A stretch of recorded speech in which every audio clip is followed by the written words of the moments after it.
We've been together for over 20 years, attempting to find something new in Central Australia. Always know that nature's stacking the odds against you, and you keep going. And the fact that we could step away 2 kilometres and hit it again was pretty incredible.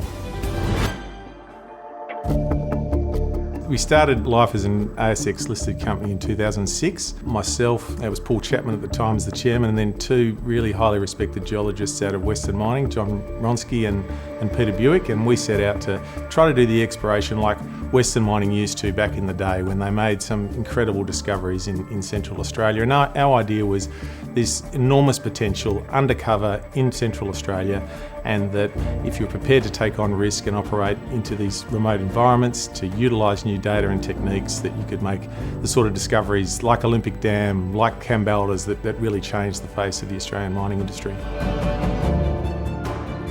The great thing about hanging around with geologists is they've got that optimistic view of the world. You always know that nature's stacking the odds against you, and you keep going. And we've been together for over 20 years, attempting to find something new in Central Australia. The Aileron project is about 100 kilometres by about 30 to 40 kilometres north-south. I mean, it's a huge land package.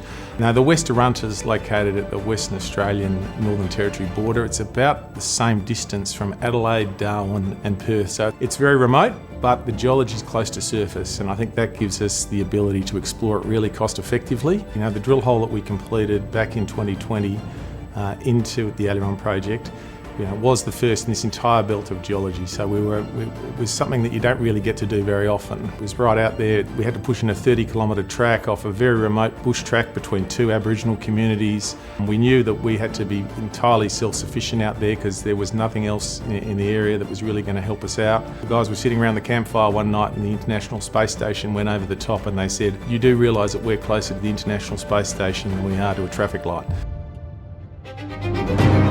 We've gone out there, we've drilled holes, and we've found some extensive carbonatite complexes that are running along the major structures that are extending through the area. I think a moment that comes to mind that was really important in the discovery out here was when we re-entered that first drill hole that was drilled back in October of 2020, and we extended it for another 200 metres, and we drilled through the magnetic anomaly that we targeted, and we came out the other side and we wanted to drill through the structure, and in that structure was where we hit the carbonatite. And I think it was 16 metres of mineralisation in that structure. We were able to get an orientation off that drill core and say, look, this thing's running broadly east-west.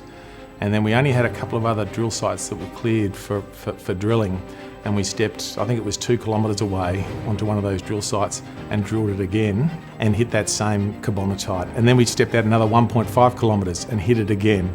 And you said, well, either we've been incredibly lucky or this thing is quite extensive. And that system now between Crean and Hurley now extends over 8 kilometres.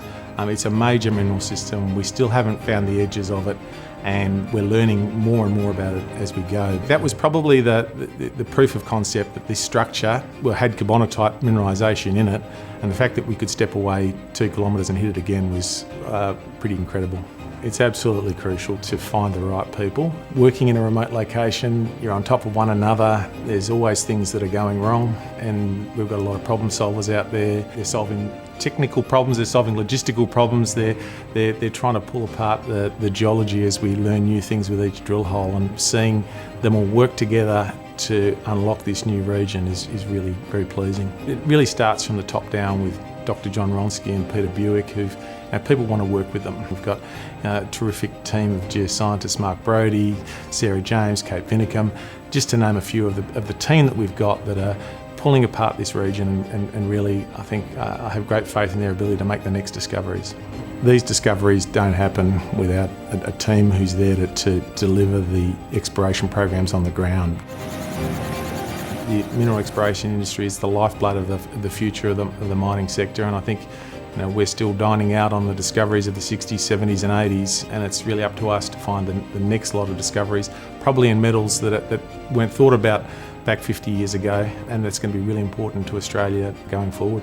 We assay very broadly. We know it's going to be an incredible niobium province. We think there's going to be some incredible rare earth deposits associated with them, and it would almost be a surprise if there wasn't a rare earth deposit, high grade, associated with these niobium deposits. But we still think there's a lot of potential for gold and copper out here, and that would then take the West Arunta to the next level.